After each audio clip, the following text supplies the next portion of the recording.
I feel like a Telltale experience is very much hit and miss with people. You either love it or you hate it. They're technically classified as a point-and-click adventure, but realistically they're interactive stories with quick-time events and brief exploring moments to keep the player involvement up whilst the story takes a back seat. So I understand why some people don't enjoy that Telltale experience. There's not a lot of game on the bones, which is a whole issue. I'm not going to get into this debate about what a game is, okay? I'm someone who does love a good Telltale game, but I understand people's grievances. I'll leave it at that. I've been a fan of Telltale's games since the first game I played of theirs, Wallace and Gromit's Grand Adventures, which from memory I think is a bit of an underrated gem, but don't quote me on that, it's been 13 years and I was 12. Regardless, since that game I've played most of Telltale's work, like Back to the Future, Jurassic Park, Sam and Max, which I enjoyed, but of course the turning point for the studio was with the release of The Walking Dead. Telltale's The Walking Dead is a series I'll never forget. Yes, I know some seasons weren't as good as others, but the overall story I loved. The Walking Dead unfortunately made and broke Telltale Games though with its success, as the team seemed to just spread themselves out a little too thin. Not every IP worked for Telltale's formula, like Game of Thrones or Guardians of the Galaxy, and Telltale wasn't really adapting this formula around given IPs either. If it worked for The Walking Dead, it's working for this type of mentality, which is why I think some people turned off their games. But when the games hit, they were great, like The Wolf Among Us, like Batman, and of course, the subject of today's video, Tales from the Borderlands. I've never been more confused going into a game than booting up Tales from the Borderlands. I'm someone who loves the Borderlands series, but I wouldn't exactly say their stories could carry an experience. That's not to say there is no story, or they have bad stories, but when I think of Borderlands, I think gameplay. And so how was a Telltale Borderlands game going to work? At the time, it felt like Telltale were just trying to get IPs, make some money, even if they didn't particularly fit with their MO, and Borderlands seemed destined to be just that. How wrong we all were. Tales from the Borderlands is my favorite game from Telltale. It has been ever since 2014, and I can confirm it still is in 2022. With the new Tales from the Borderlands releasing in a few days, which I will give a chance, but my hopes... Let's, maybe try not to murder people? Prude. They aren't very high. I figured it had been about 7 years since I'd played this incredible game, and if the new game is a flop, I want to know exactly why I wanted this series to continue for so long. So sit back, relax, and let's talk about Tales from the Borderlands. As always, before we get started, if you do enjoy the video and want to see more Borderlands or more Telltale games on the channel, leave the video a like, comment below to let me know, and what the hell, subscribe so you don't miss future videos. Alright, let's get started. Let's get the gameplay out of the way because, well, as I said, there isn't much to go over. You get brief moments to wander around certain areas, point and click on various things to progress, talking to your companions to get some more information, and you have QuickTime events whether they make sense or not. Though I will give the benefit of the doubt, these can be seen as satirical because it is Borderlands, but it's also Telltale, so who knows. The gameplay is sort of whatever, and I know that bothers some people. It's a game, gameplay is always the most important. There can be different experiences in gaming is all I'll say. I don't come to Telltale for their compelling gameplay. I am here for the great stories. If you need every game to have strong gameplay, that's cool, but if it's not the point, I personally don't mind. We can all enjoy gaming differently after all. I will admit this formula did get mighty stale by the end, which is why when they ever so slightly changed in the final season of The Walking Dead, it was like a new world. Anyway, that's the gameplay. It's fine, it's not what I'm here for, but it's whatever. Serviceable.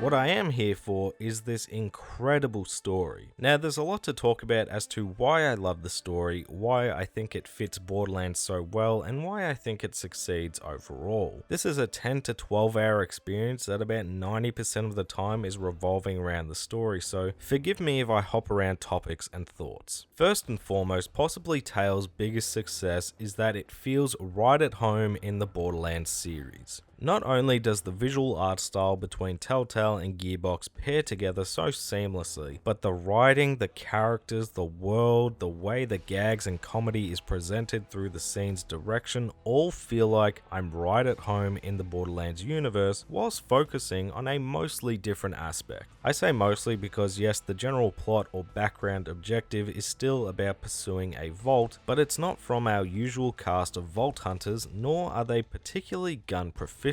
This crew is out of their depth to say the least, but it's through this new direction where the humor gets to thrive. Reese, Vaughn, Fiona and Sasha don't have a gazillion guns to protect themselves. Hell, it takes 2 of them to hold up a rocket launcher. Outside of Loaderbot, our cast's best way to avoid or get out of danger is through talking, which emphasizes the humor that Borderlands is known for and makes for an experience that Telltale loves to create. Also, it's always nice to see psychos, skags and bandits from the perspective of someone who is one wrong step away from being dead as opposed to slaying thousands, like in the main entries. It's always great to have moments or experiences that help put enemies back into the dangerous category after all these years. It's actually one of the few things I like about Rings of Power, showing how scary the orcs are for regular people. When you've experienced an IP from a point of a great warrior, I always enjoy seeing how the regular people of that world handle those threats and unique dilemmas, and that's the point of view we get from Tales. I mean, sneaking around the Psycho camp looking for Vasquez's face is a prime example that whilst is still focusing on humor as you peel the skin from a Psycho's mask.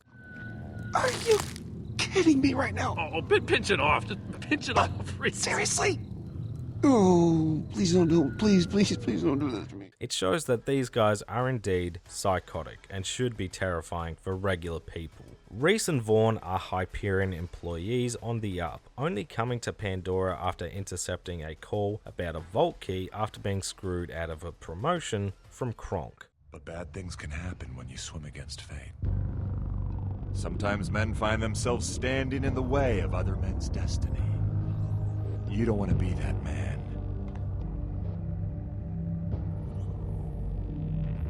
Wow, I could not have timed that better. That really helps dramatically make my point. They're soft. Too soft for Pandora, only surviving initially with the help of Loaderbot. Fiona and Sasha are the local perspective, but they're thieves and con artists. They're still in trouble when it comes to Pandora's psychos, harder criminals, and just the wild scenarios they're put in, like traveling to Hyperion and being in that corporate environment. They need to rely on their intelligence and their wit to at least survive long enough for someone to save the day, like Zero, Athena, or Loaderbot, for the occasions when things go tits up. Now, the humor is at the forefront of this entire experience, and it nails it in so many ways, but let's start off with the story itself. We begin the story with our protagonists Reese and Fiona being captured and held at gunpoint by a mysterious stranger, forcing the two to recount their story of the Gortys Project. Simple but intriguing premise. Why this makes for a funny tale is because Reese and Fiona are natural liars who love to embellish stories, leave important information out, and just in general talk themselves up at all times. This works so well because you always have the other character coming in to embarrass them, like when Reese is talking about getting August to stay in the key deal. He's well spoken, charismatic, and convincing. What if I had beaten my fears, taken what was so rightfully mine? What if I had won? I am a winner, Reese. I am a winner!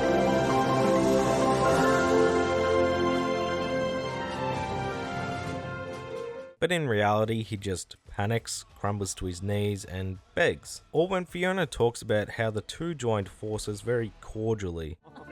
Oh, you are a delight.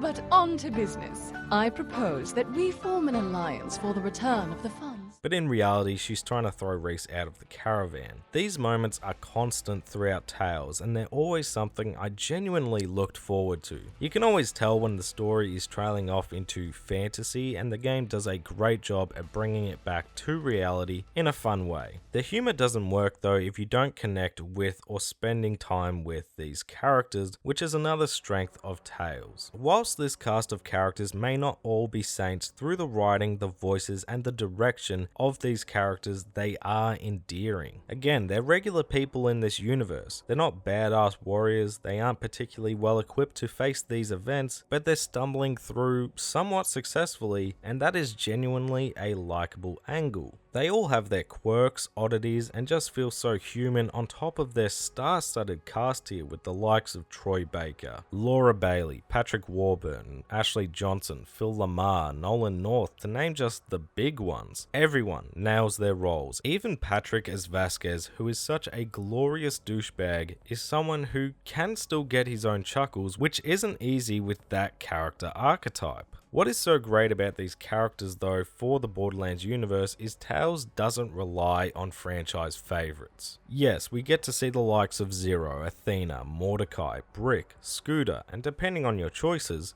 Claptrap. It's always great to see fan favorites, and characters like Scooter do get a fair amount of screen time, which builds into the saddest moment of the entire game, maybe the whole series, with Scooter sacrificing himself for the sake of the rest of the crew. Alright, y'all. This is probably the end, but you see Moxie or Ellie, you tell them I did some awesome shit, okay? It's been real.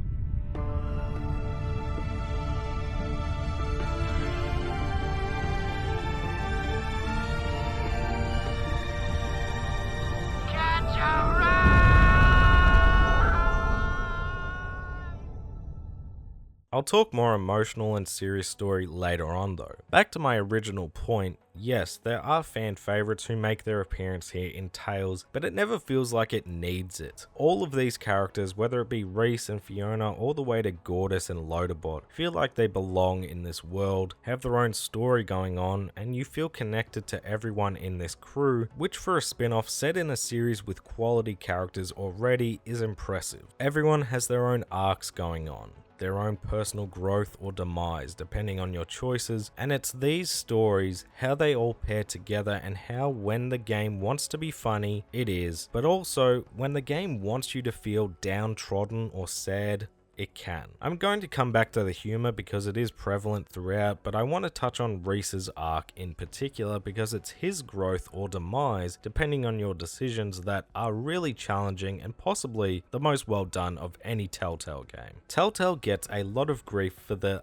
"they'll remember that" system because most of the time it doesn't really matter or affect anything. You can tell what decisions those are from a mile away here in Tales as well. However, there are big calls that affect both the larger and smaller picture here with Reese through the story's inclusion of Handsome Jack. Reese idolizes Handsome Jack, and through some poor decision making, an AI version of Handsome Jack is uploaded into his consciousness. It's with this addition of Handsome Jack that Reese's big arc can take shape. Does the player decide to be more like Handsome Jack, or does the player choose to stay loyal to his friends? In that light, the answer may be simple, but that's never how the question is framed. It comes across in the form of, let Handsome Jack take over to save your life, or listen to Jack's plan to escape and help the group. It's never directly good or bad what he's asking. In fact, if you listen, there are net benefits, like in episode 3. If you listen to Fiona, Vaughn is down and out for a while, whereas if you listen to Jack, he's just fine. It's these sorts of moments where if you side with Jack and it works out, well,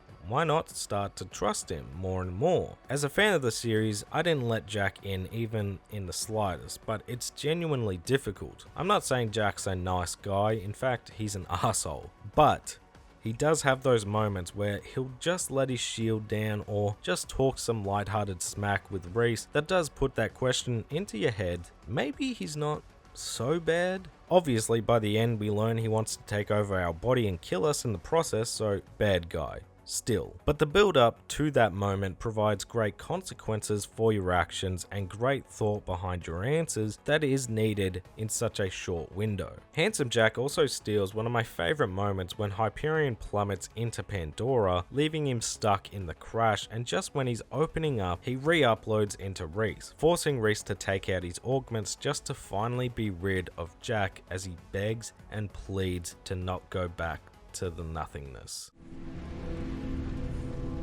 No, Reese, you don't know what it's like.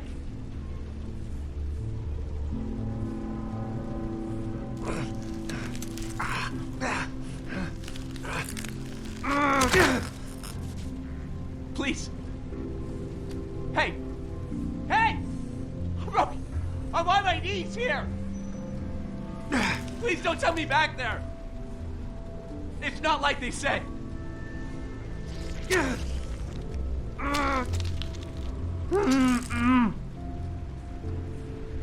There's nothing. There's absolutely nothing there. Don't do this. Goodbye, Jack. It's over.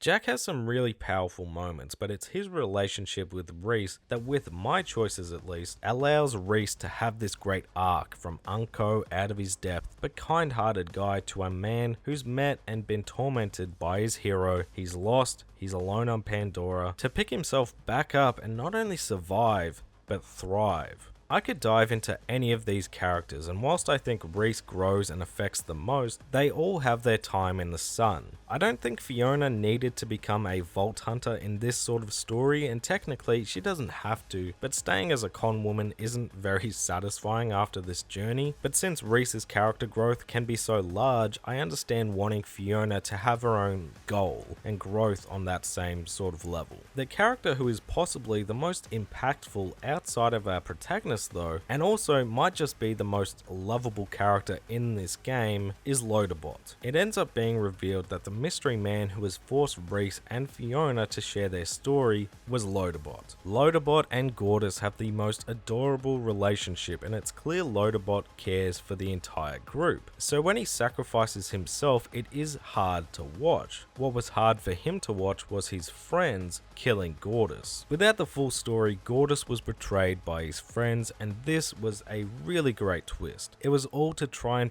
piece Gortys back together and learn how they could have done this to his friend. Again, all of these characters have their own story going on, whether it's as much or less than the main characters.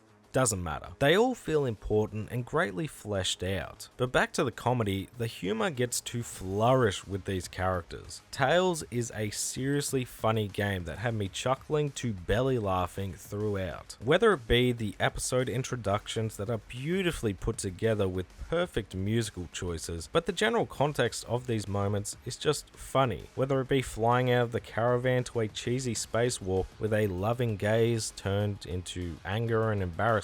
Retelling events and essentially blah blah blahing certain moments. That's bro. Bro.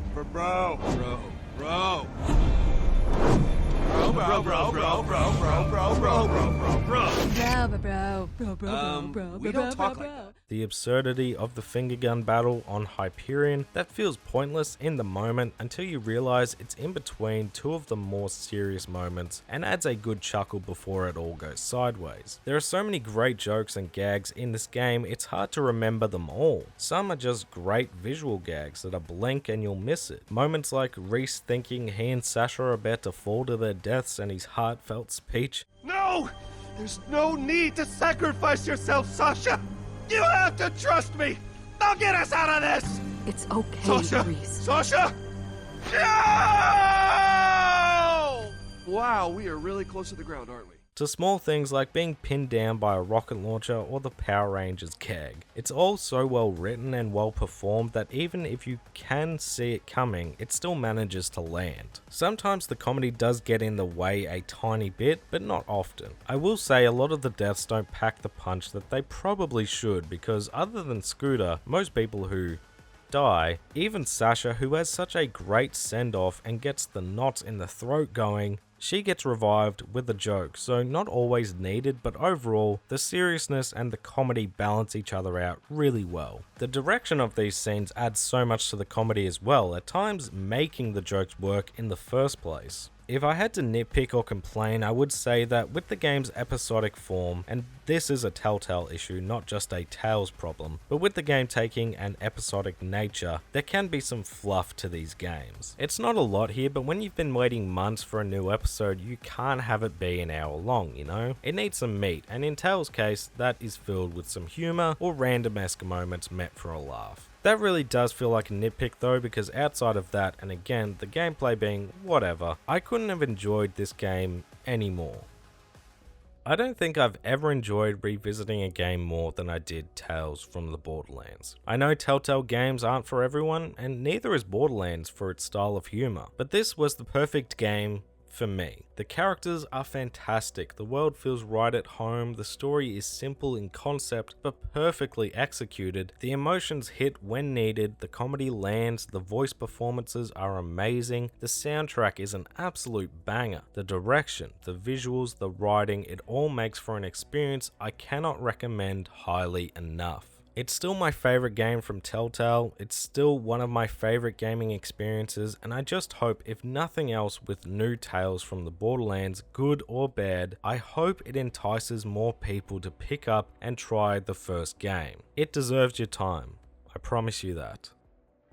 Thank you all so much for watching my Tales from the Borderlands retrospective. I had so much fun coming back to this game, and I hope you enjoyed revisiting the game with me. If you did, make sure to leave it a like because it helps let me know that you enjoyed yourself. Comment below your thoughts on Tales from the Borderlands or Telltale in general, as well as any suggestions for games you want to see covered in the future. Shout out to the channel members Infamous Sir Hellfire, featuring Gagiano, Christian Vilgag, Cloud Connection, and Cynical D for that extra level of support. I truly do appreciate it. If you're new to the channel, make sure to subscribe, go give my socials a follow if you're fancy, @MayorHairBear, and I'll catch you all in the next video.